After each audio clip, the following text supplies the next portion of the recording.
வரவு செலவு 2025-26 ஆண்டு 66,753 கோடி செலவிடப்படும் என்று கணித்த நிலையில் திருத்திய மதிப்பீட்டில் இதுவரை 51,442 கோடியாக, அதாவது சுமார் 15,000 கோடி குறைந்துள்ளதற்கு நிதியமைச்சர் எந்த காரணத்தை கொண்டு விளக்கவில்லை. நிதி பற்றாக்குறை 24-25 96,000 கோடி என்று கணித்த நிலையில் இந்த கணக்கின்படி அது 1,01,000 கோடியாக, அதாவது 5,000 கோடி அதிகரித்துள்ளது.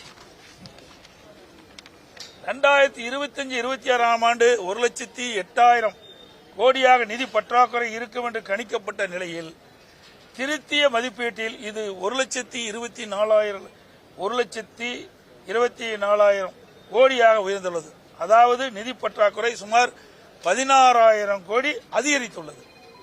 2026-27 இடைக்கால பட்ஜெட்டில் நிதி பற்றாக்குறை 1,22,00,000 கோடியாக இருக்கும் என்று குறிப்பிட்ட நிலையில் திருத்திய மதிப்பீட்டில் கண்டிப்பாக இது உயரும்.